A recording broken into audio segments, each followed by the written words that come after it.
साथियों जय Hind. Exam duty centre में आप सभी का स्वागत है। दोस्तों, आज हम लोग सबसे एक अति महत्वपूर्ण टॉपिक जिसको कहा जाए संधि, जो कि किसी भी परीक्षाओं में जिसमें अगर हिंदी सिलेबस है तो उसमें संधि से निश्चित रूप से प्रश्न आते हैं दोस्तों, और आपके पेट एग्जामिनेशन में भी संधि से प्रश्न आएंगे। तो दोस्तों, आज की क्लास हमारी संधि पर है। आज हम लोग संधि के बारे में अच्छी तरह से जानेंगे। आप लोग भी सीखेंगे कि किस तरह से संधि को पहचानते हैं, संधि कैसे करते हैं। तो अब हम लोग डायरेक्ट शुरू करते हैं, समय जाया नहीं करते हैं, ठीक है। तो आइए सबसे पहले हम लोग संधि की बात करते हैं कि संधि होता क्या है। दोस्तों देखिए, संधि का जो शाब्दिक अर्थ होता है, यानी संधि का जो एक जैसे कहा ना शब्द का जो अर्थ होता है, तो संधि का शाब्दिक अर्थ जो होता है वो होता है जोड़। क्या होता है? जोड़। जहाँ भी दो चीज़ें आपस में मिलती हैं उसे हम लोग क्या कर देते हैं? संधि कर देते हैं। जैसे मान लीजिए ये मार्कर है, अगर ये दोनों मार्कर यहाँ पे जुड़ रहे हैं तो इनका जो जुड़ने का पॉइंट है इसे हम लोग क्या कहते हैं? संधि कहते हैं, है ना। जैसे आप लोग अपने हाथ की हड्डी देखते हैं, एक हड्डी दोनों यहाँ जुड़ती है तो ये हम लोगों की संधि कहलाती है ना। तो इसी तरह से संधि का जो शाब्दिक अर्थ होता है दोस्तों, संधि का मतलब होता है, संधि का मतलब होता है मेल या जोड़। जहाँ पर दो चीजें जुड़े या मेल हो उसको क्या कहा जाता है? संधि। शाब्दिक अर्थ समझिए दोस्तों, आराम से समझते चलिए, ठीक है। अब देखिए संधि की जो परिभाषा है, परिभाषा क्या कहती है कि दो निकटवर्ती, क्या? दो निकटवर्ती वर्णों के मेल से मतलब दो निकटवर्ती वर्णों के मेल से, यानी जुड़ने से, के मेल से जो विकार उत्पन्न होता है। विकार का मतलब दोस्तों क्या होता है? परिवर्तन। जो परिवर्तन होता है क्या कहते हैं? संधि कहलाता है। क्या कहलाता है? संधि कहलाता है। तो देखिए संधि क्या होता है कि जब दो वर्ण परस्पर मिलते हैं तो उससे उन दोनों वर्णों के मिलने से जो चेंजिंग आती है उसे हम लोग क्या कहते हैं? संधि कहते हैं। इसे आप लोग समझ सकते हैं। आइए एग्जाम्पल समझते हैं। तो देखिए इसका एग्जाम्पल सबसे साधारण जो आप लोग कई बार देखे होंगे, ये देखिए विद्या और धन आलय। विद्या धन आलय ये दोनों जुड़ के क्या हो जाते हैं? आप सभी को पता है, विद्यालय हो जाते हैं। क्या हो जाता है? विद्यालय हो जाता है, ठीक है। अब देखिए विद्यालय में देखिए विद्या जो है यहाँ पे आ है वर्ण है, और यहाँ पर भी आ वर्ण है, और इन दोनों वर्ण जुड़ करके यहाँ पर देखिए एक सिंगल वर्ण क्या हो जा रहा है? आ, ठीक है। ये एक तरह से स्वर संधि है, लेकिन आप लोग संधि के एग्जाम्पल में इसे आराम से देख सकते हैं। कैसे दो वर्णों के मिलने से एक जो इसका चेंजिंग आ जा रहा है, ये हमारा क्या कहलाता है? संधि। दोस्तों ये हमारा संधि कहलाता है कि दो शब्दों को हम लोग जोड़े, दो जो मतलब शब्द होते हैं तो पहले शब्द का आखिरी वर्ण और दूसरे शब्द का पहला वर्ण जो है आपस में मिल करके चेंजिंग होते हैं, ठीक है। तो इसको जो मिलता है हमें इसे क्या कहते हैं? संधि कहते हैं। और फिर संधि हुए, जो संधि में देखिए दो शब्द इनका आखिरी और प्रारंभिक मिलकर के जो संधि हुआ है, इसको जब हम अलग अलग कर देते हैं दोस्तों, ये चीज हमारा संधि विच्छेद कहलाता है। क्या कहलाता है? संधि विच्छेद, ठीक है। यानी संधि से जुड़े हुए दो चीजों को अलग करना, वो क्या कहलाता है? संधि विच्छेद कहलाता है। अब दोस्तों देखिए, जो हमारी संधि होती है, संधि जो होती है हमारी, वो तीन प्रकार की होती है। क्या? कितने प्रकार की होती है? तीन प्रकार की। कौन कौन सी? एक स्वर संधि, एक व्यंजन संधि और एक विसर्ग संधि। जैसा कि मैं आप लोगों को एक चीज और बता दूं कि हिंदी वर्णमाला में ये जो हमारा हिंदी वर्णमाला है दोस्तों, हिंदी वर्णमाला में आप लोग इसे जरूर नोट करिएगा। हिंदी वर्णमाला में कुल कितने वर्ण हैं? 52 वर्ण है ना। 52 वर्णों में देखिए स्वर है और यहाँ पर व्यंजन है, स्वर है और व्यंजन है ना। तो स्वरों की संख्या दोस्तों कितनी है? 11 है, और व्यंजनों की संख्या कितनी है? 41 है। अब देखिए जो स्वर है हमारे दोस्तों, इन स्वरों को हम लोग देखिए, एक होता है हमारा ह्रस्व स्वर, है ना, और एक होता है हमारा दीर्घ स्वर। इनकी जरूरत पड़ेगी इसलिए मैं आपको बता रहा हूँ, ह्रस्व स्वर और दीर्घ स्वर। अब देखिए ह्रस्व स्वर में कौन कौन से आते हैं? तो तो हमारा ई, ऊ और री, ये चार जो होते हैं दोस्तों, ये हमारे ह्रस्व स्वर कहे जाते हैं। ठीक, अब दीर्घ स्वर में हमारा आ, ये बड़ा ई, ये बड़ा ऊ, ठीक है, और ए, ऐ, ओ और औ।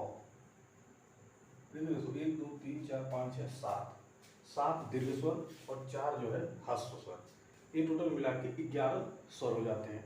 और व्यंजनों की संख्या कितनी है? व्यंजन का मतलब क ख ग, ये जो होता है हमारा व्यंजन कहलाता है। क ख ग च छ ज, ये सब जो क्या है व्यंजन है।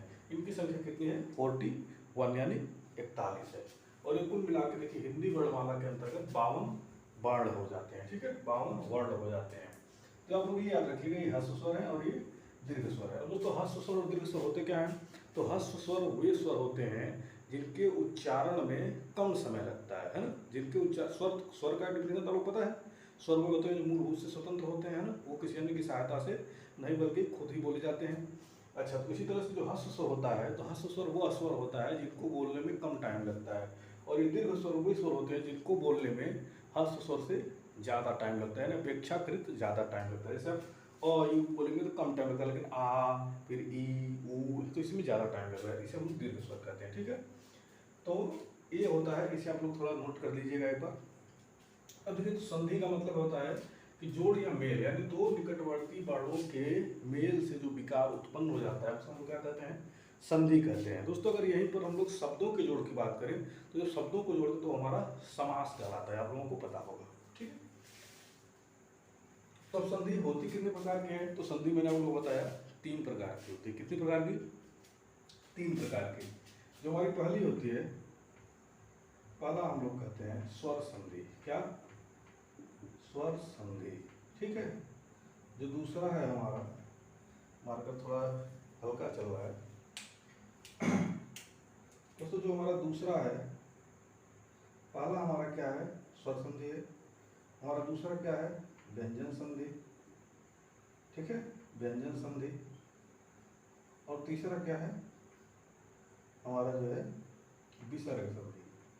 क्या है? विसर्ग संधि। ठीक है, ये 3 प्रकार के हमारे संधि होते हैं। ठीक है, अब इन सभी संधियों को हम बारी बारी से पढ़ेंगे, ये संधियाँ होते क्या हैं। तो आइए सबसे पहले हम लोग क्या पढ़ेंगे?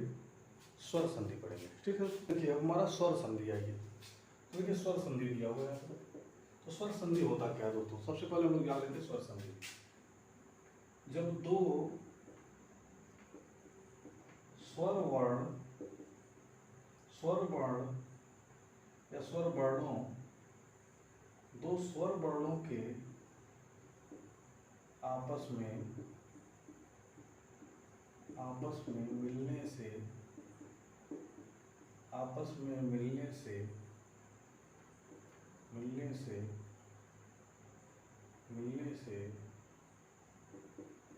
जो विकार उत्पन्न होता है,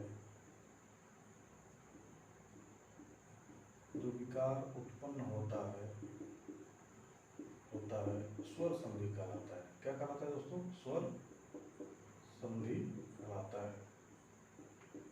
ठीक है, स्वर संधि यानी इसमें क्या होते हैं? दो स्वर वर्ण आपस में मिलते हैं और दो स्वर वर्णों के मिलने से क्या होता है? विकार उत्पन्न होता है। जैसे पिछले एग्जाम्पल में भी आप लोगों ने देखा, जो विद्यालय था तो आ प्लस आ और आ दोनों स्वर ही तो है ना, तो दोनों स्वर आपस में मिले हैं और उससे परिवर्तन हुआ है, तो वो हमारा स्वर संधि का एक उदाहरण है। ठीक, अब देखिए इसी तरह से व्यंजन संधि क्या होता है? जब व्यंजन वर्णों के मिलने से विकार उत्पन्न होता है तो व्यंजन संधि होता है। और ठीक इसी प्रकार से जो विसर्ग संधि होता है, तो विसर्ग का जब हमारा वर्ड रहता है, शब्द रहता है और उससे विकार उत्पन्न होता है तो हमारा विसर्ग संधि का। अब उसके जो स्वर संधि होता है, स्वर संधि के कुल हिंदी में जो है 5 प्रकार होते हैं। ठीक है, मुख्यतः आइए देखिए, पहला क्या है? पहला हमारा होता है दीर्घ संधि। क्या होता है दोस्तों? दीर्घ संधि। ठीक है, क्या होता है? दीर्घ संधि। दूसरा हमारा होता है गुण संधि। गुण संधि, इसके 5 प्रकार होते हैं। कितने? 5 प्रकार। और संधि के टोटल 3 प्रकार। कौन कौन से? एक स्वर संधि, व्यंजन संधि और विसर्ग संधि। अब हम स्वर संधि के बारे में पढ़ रहे हैं। तो स्वर संधि जो होता है वो हमारा 5 प्रकार का होता है। तीसरा है हमारा वृद्धि संधि, वृद्धि संधि, ठीक है। और चौथा है हमारा एण संधि, ठीक है दोस्तों। और पांचवा है हमारा क्या है, ये होता है अयादि संधि। क्या होता है, अयादि संधि, अयादि संधि, ठीक है। तो हम एक एक करके इन सभी के बारे में पढ़ते हैं। तो काफ़ी आसान है, आप लोगों को भी वीडियो काफ़ी आसान लगेगा। ये क्लास होगी, इस क्लास को करने के बाद आप लोगों को संधि बिल्कुल आसान लगने लगेगी दोस्तों। ये हमारा वादा है आपसे कि आप लोगों को निश्चित रूप से इसमें समझ में आएगा। आप लोग इस वीडियो को जरूर देखिए। और दोस्तों मैंने हिंदी पढ़ाने से पहले आप लोगों को अपठित गद्यांश पढ़ाया हुआ है, उसे जाकर आपको जरूर दिखेगा, क्योंकि सबसे ज़्यादा नंबर वहीं से मिलेंगे। ये तो संधि है, पर्यायवाची पढ़ेंगे, विलोम पढ़ेंगे, अनेकार्थी शब्द पढ़ेंगे, और भी चीज़ें हैं, सारे पढ़ेंगे तो इससे 5% पेट में पूछ जाएंगे। लेकिन हालांकि जो ये टॉपिक है, ये अध्याय है, ये बहुत इंपॉर्टेंट है हर परीक्षा के लिहाज से, ठीक है। तो देखिए अब हम सबसे पहला पढ़ते हैं दीर्घ संधि। क्या पढ़ते हैं, दीर्घ संधि। सबसे पहले हम पढ़ते हैं दीर्घ संधि। दीर्घ संधि, दीर्घ संधि क्या होता है दोस्तों? तो देखिए दीर्घ संधि में होता क्या है कि जब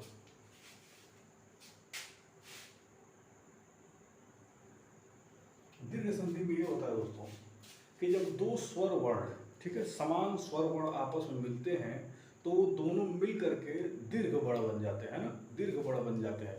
जैसे यहाँ पर देखिए, ये अगर अ है, ठीक है, अ में अगर फिर यहाँ पर अ मिलेगा तो दीर्घ वाला बन जाएगा, यानी आ वाला बन जाएगा, ठीक है। इसी तरह से अगर इसमें ई मिलेगा, ई प्लस ई अगर मिलेगा तो दोनों मिलकर क्या हो जाएंगे, बड़ा ई हो जाएंगे, ठीक है। इसी तरह से अगर इसमें ऊ और धन ऊ अगर मिलेंगे दोनों तो दोनों मिलकर क्या हो जाएंगे, ऊ हो जाएंगे, यानी बड़ा वाला दीर्घ वाला हो जाएंगे, जैसे मैंने आपको बताया दीर्घ स्वर, ठीक है। तो दोस्तों दीर्घ संधि अगर संस्कृत आप लोग समझाता हो तो इसका सूत्र होता है अकह सवर्ण दीर्घ। इसमें साफ बात यह है कि इसका जो दोनों वर्ड होता है, यानी शुरुआत वाला और लास्ट वाला, ये दोनों वर्ड दोस्तों समान होंगे, ठीक है। अकह सवर्ण, इसका सूत्र ही अकह सवर्ण दीर्घ, यानी इसका जो संधि विच्छेद आप करेंगे तो दोनों क्या होंगे, समान ही होंगे। ऐसा नहीं कि यहाँ पे अ होगा तो उधर ई होगा, ऐसा नहीं होता। इसमें जो वर्ण इधर वही वर्ण इधर। जैसे हम लोग आइए एग्जाम्पल देखते हैं। तो पहला एग्जाम्पल जैसे मैंने आपको लेके बताया था उसी से हम शुरू करते हैं। पहला है हमारा विद्या धन आलय, विद्या धन आलय, ठीक है, विद्या धन आलय। इसका देखिए यहाँ पे दोस्तों आ है और प्लस यहाँ पे भी आ है, दोनों दीर्घ है तो दीर्घ ही रहेगा, तो क्या हो जाता है, विद्यालय हो जाता है। आप लोग इसे नोट कर लीजिए। फिर हम लोग देखते हैं यहाँ पर स्व और धन अर्थी, स्वधन अर्थी। अगर हम इसकी बात कर लें तो देखिए स्व है तो आप लोग पता है कोई भी जो व्यंजन होता है वो स्वर के साथ मिलता है, तो वो में लास्ट में देखिए अ है और यहाँ पर भी अ से शुरू हो रहा है, तो अ और अ आपस में मिलेंगे तो क्या हो जाएगा, दोनों मिलके आ हो जाएंगे, तो क्या हो जाएगा, ये हो जाएगा स्वार्थी। क्या हो जाएगा, स्वार्थी। आप लोग देख सकते हैं यहाँ पे आ हो गया है ना, वो अ था, यहाँ पे अ था, दोनों मिलके आ हो गए तो स्वार्थी हो गया है। इसी तरह से अब हम ई वाला देख लेते हैं।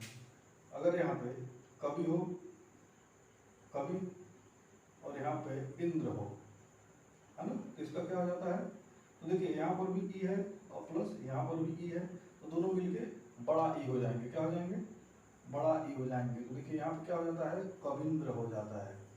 क्या हो जाता है, कविंद्र हो जाता है, ठीक है। इसी तरह से अगर हम बात करें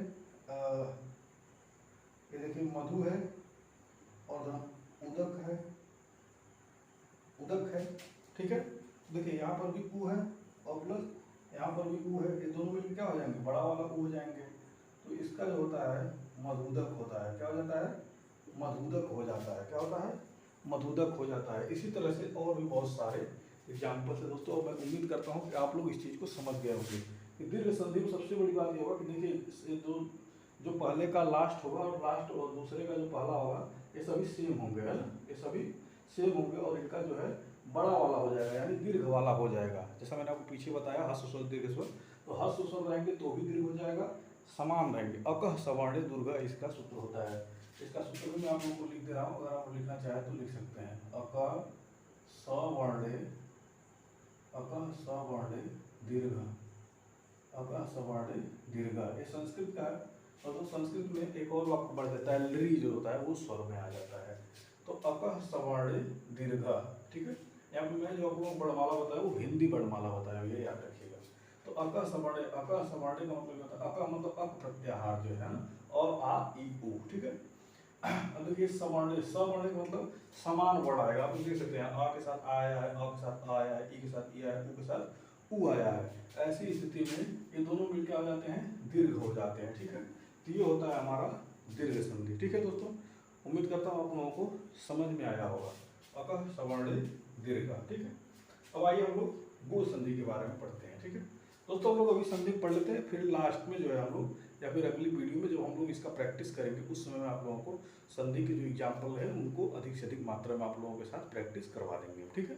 अभी हम लोग यहाँ पे समझ रहे हैं, और मैं उम्मीद करता हूँ कि आप लोग इस चीज़ को यहाँ पे पहले आप समझ लीजिए। जब आप समझ लेंगे तो आप निश्चित रूप से कर पाएंगे। तो आइए हम लोग गुण संधि के बारे में पढ़ते हैं। सबसे पहले मैं आप लोगों को गुण संधि के बता देता हूँ कि गुण संधि का जो सूत्र होता है वो होता है आद गुण। क्या होता है? आद गुण। दोस्तों ये संस्कृत जब आप लोग पढ़ेंगे तो आपको समझ में आएगा, ऐसे नहीं मैं आपको नियम लिखवा दे रहा हूँ, नियम आपको जरूर याद रखिएगा।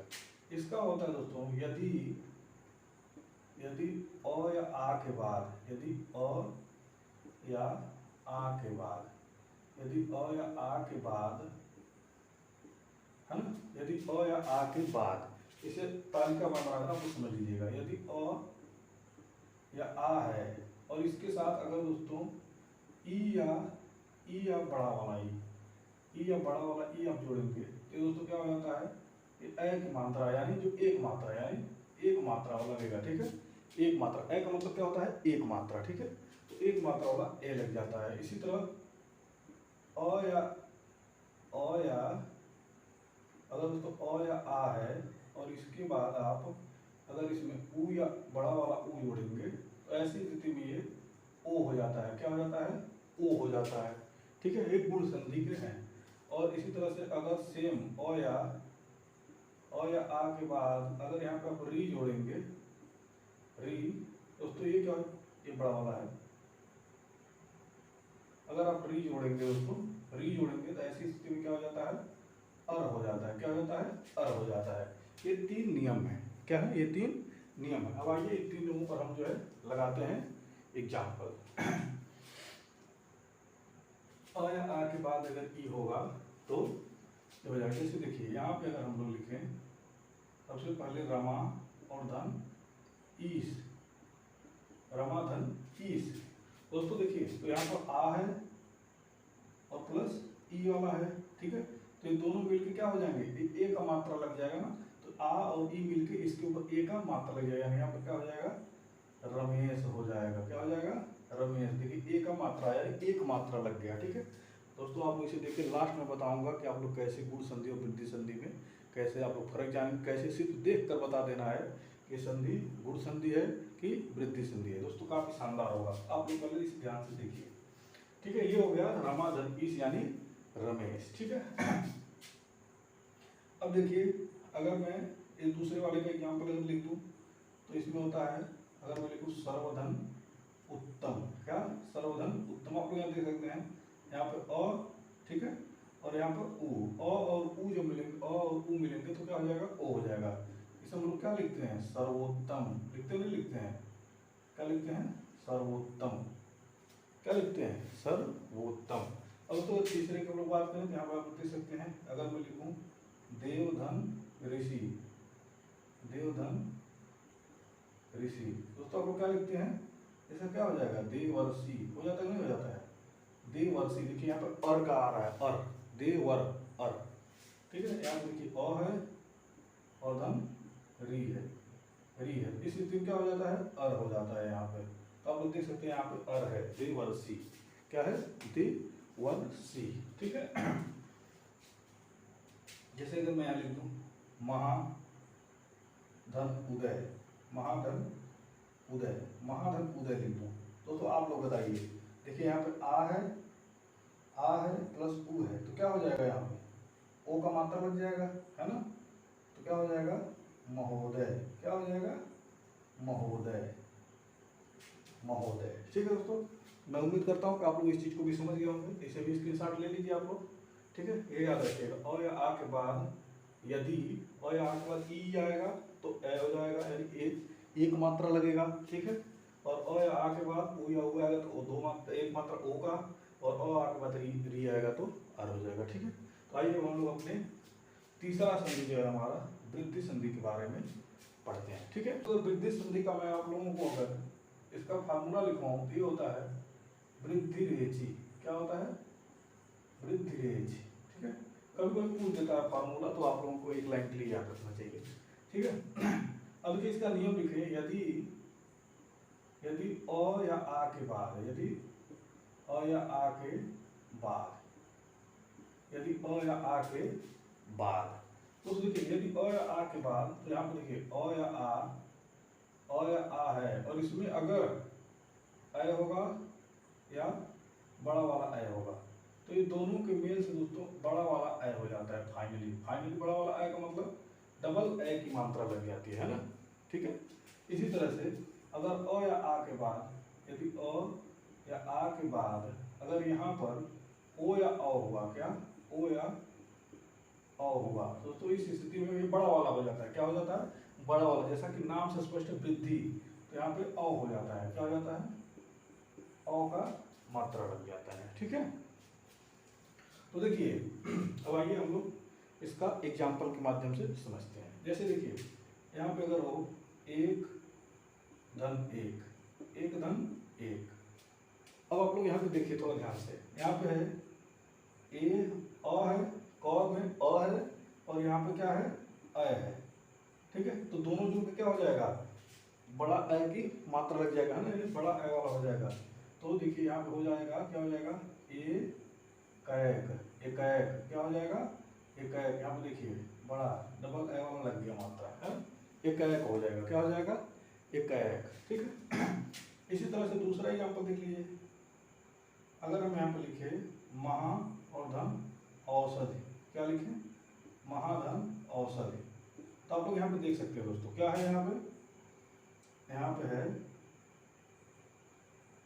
यहाँ पे आ है, और साथ ही साथ यहाँ पे औ है। तो दोस्तों ये जुड़ेगा, क्या हो जाएगा? औ हो जाएगा, औ हो जाएगा। आप लोग यहाँ पे देख सकते हैं, ये पहला है और ये दूसरा है, ठीक है। दोनों कंडीशन आप लोग देख लीजिए, नोट भी कर लीजिए।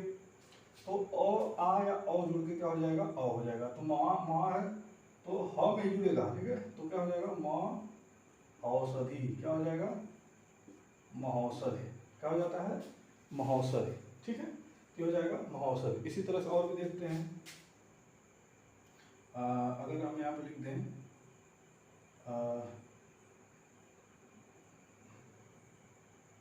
न धन एवं, तो इसका दोस्तों क्या होता है? इसका हो जाएगा, आप यहाँ पे देख सकते हैं, ये न है यानी अ है, और साथ ही साथ यहाँ पे अ है, तो दोनों जुड़ क्या हो जाएगा? डबल अ मात्रा लग जाएगा, ठीक है। तो ऐसी स्थिति में क्या हो जाएगा? ये नैवम हो जाएगा। क्या हो जाता है? नैवम। देखिए यहाँ पे डबल अ की मात्रा लग गई, ठीक है दोस्तों। तो मुझे उम्मीद है कि आप लोग जो है इसी तरह से एक एग्जाम्पल आप और लिख लीजिए। अगर यहाँ पे सदा हो, सदा धन एव हो, क्या हो? सदा धन एव, तो सदा धन एव होगा, तो ये देखिए यहाँ पे आ है, ठीक है, और यहाँ पे ए है, तो दोनों में क्या होगा? डबल ए की मात्रा लग जाएगी, है ना। ये मेरे कहने का मतलब ये है ए या ये, इसी का मतलब होता है डबल ए, ठीक है। तो सदा धन एव क्या हो जाएगा दोस्तों? सदैव हो जाता है। क्या हो जाता है? सदैव हो जाता है। क्या हो जाता है? सदैव हो जाता है। तो उम्मीद करता हूँ आप लोगों को चीजें समझ में आ रही होंगी। ये होता है हमारा वृद्धि संधि। क्या होता है? वृद्धि संधि। अब मैं आप लोगों को एक बात बता रहा हूँ, देखिए अगर आप लोगों को ये ऐसे डायरेक्ट दे और इसमें आप देखिएगा डबल मात्रा लगाओ, क्या डबल मात्रा, तो डबल मात्रा हमेशा जो होता है दोस्तों, अक्सर करके लगभग 90% चांसेस में जो डबल मात्रा होता है वो वृद्धि संधि का होता है। यहाँ पर आप लोग देख भी रहे हैं कि डबल मात्रा देखिए ए औ, इस तरह से अ और औ की मात्रा जो डबल दीर्घ वाला होता है वो किस में होता है? वृद्धि में। अगर देखिए दोस्तों अगर बड़ा वाला मात्रा है तो निश्चित रूप से अगर सिर्फ अ है और ये अ वाला है फिर तो ये वृद्धि ही होगा, लेकिन अगर मान लीजिए आ है ना, बड़ा वाला ऊ है, तो इस स्थिति में वो दीर्घ संधि का उदाहरण हो सकता है। तो आप लोग याद रखिएगा। और अगर सिर्फ एक सिंगल मात्रा है ना, सिंगल मात्रा लगा हुआ है, तो वो किसका होगा, वो गुण संधि का होता है। ठीक है, तो आप लोग ये बात हमारी नोट कर लीजिएगा। तो आइए हम लोग अपने अगले जो हमारा यण संधि है, अब हम लोग यण संधि के बारे में पढ़ते हैं। ये अब हमारा है यण संधि। तो यण संधि का जो सूत्र होता है वो दोस्तों होता है इको यणज। क्या होता है, इको यणज, इको यणज। तो ये इसका सूत्र होता है। अगर आप लोग संस्कृत, मैं बार बार कर रहा हूँ, संस्कृत पढ़ेंगे तो ये आपको इसका सूत्र मिलेगा। और हिंदी में हम लोग इसका ये नियम भी पढ़ लेते हैं। नियम से ही आप लोग ध्यान रखिएगा दोस्तों। बस आपसे ये नहीं पूछा जाएगा, आपको एक कोई वर्ड दिया जाएगा जिसमें संधि का प्रयोग हुआ है, पूछा जाएगा कौन सी संधि है, तो आप लोग समझे रहेंगे तो निश्चित रूप से बता पाएंगे।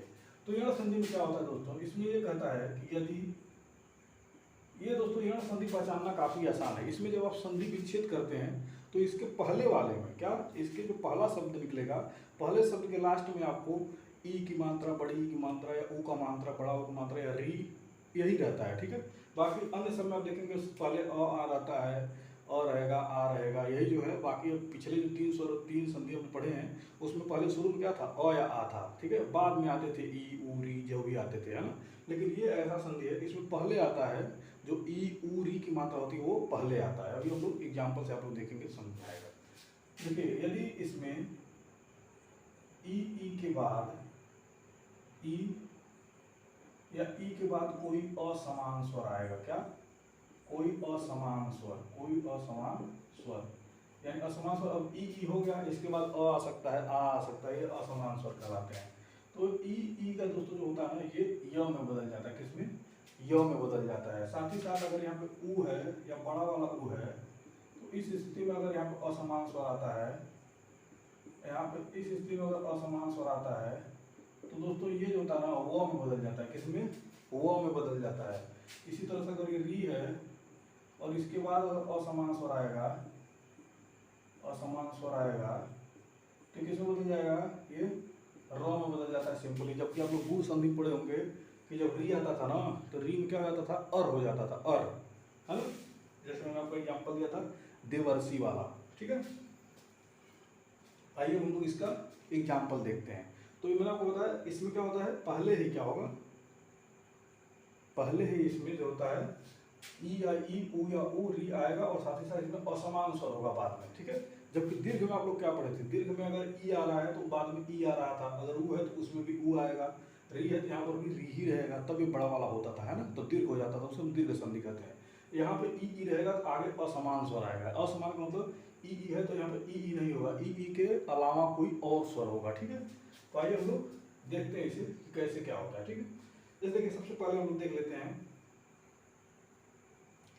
तो ई के अलावा कोई और स्वर होगा। ठीक है, जैसे देखिए यहाँ पर हम लोग देखते हैं, सबसे पहले जो सबसे पहला मोस्ट, सबसे आसान है, सुधन आगतम। क्या है, सुधन आगत, सुधन आगत। यहाँ पर हम लोग देखते हैं, यहाँ पर ऊ है और देखिए असमान स्वर है ना, आ, ऊ के बाद क्या है, आ है, तो क्या हो जाएगा, वो बदल जाता है, तो ऊ और आ ये दोनों मिलकर हुआ हो जाएंगे, और हमारा जब ऊ इसमें से निकल जाएगा, स्वर निकल जाएगा, तो स्वर आधा हो जाता है, इसे हम लिखते हैं स्वागत। क्या लिखते हैं, स्वागत।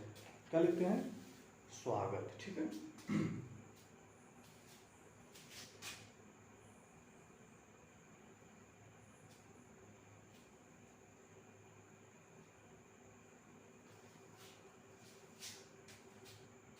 क्या लिखते हैं, सुधन आगत यानी स्वागत। इसी तरह से यहाँ पे देखिए प्रति धन एक। अब देखिए यहाँ पे ई आया है छोटी वाली, यहाँ पे अ आया है कि नहीं, असमान स्वर। देखिए असमान स्वर हो गया, इस असमान स्वर को जुड़ने से यहाँ पर क्या होगा, हमारा जो है ये ई वाला जो है, ई मिल ई किसमें बदल जाता है, यम बदल जाता है। यहाँ पे क्या हो जाता है, प्रत्येक हो जाता है। क्या हो जाता है, प्रत्येक हो जाता है। क्या हो जाता है, प्रत्येक। इसी तरह से आप लोग देखते होंगे इति, इति धन आदि। अब देखिए यहाँ पे ई आया है और यहाँ पे आ गया है, अब ई के बाद असमान स्वर आया तो फिर से क्या हो जाएगा, यम में बदल जाएगा। इसे आप लोग लिखते हैं, क्या लिखते हैं, इत्यादि, इत्यादि। क्या होता है, इत्यादि। ऐसा होता है, ऐसा आप लोग हमेशा लिखते हैं। ठीक है, इसी तरह से देखिए हमारा होता है पितृ, होता है और धन आज्ञा, पित्त धन आज्ञा। तो देखिए यहाँ पे री है और री के बाद आ गया, असमान स्वर है ना, री के बाद असमान स्वर, तो ये र हो जाएगा। तो क्या हो जाता है, र हो जाता है। इसे हम क्या लिखते हैं, पित्राज्ञा। क्या लिखते हैं, पित्राज्ञा।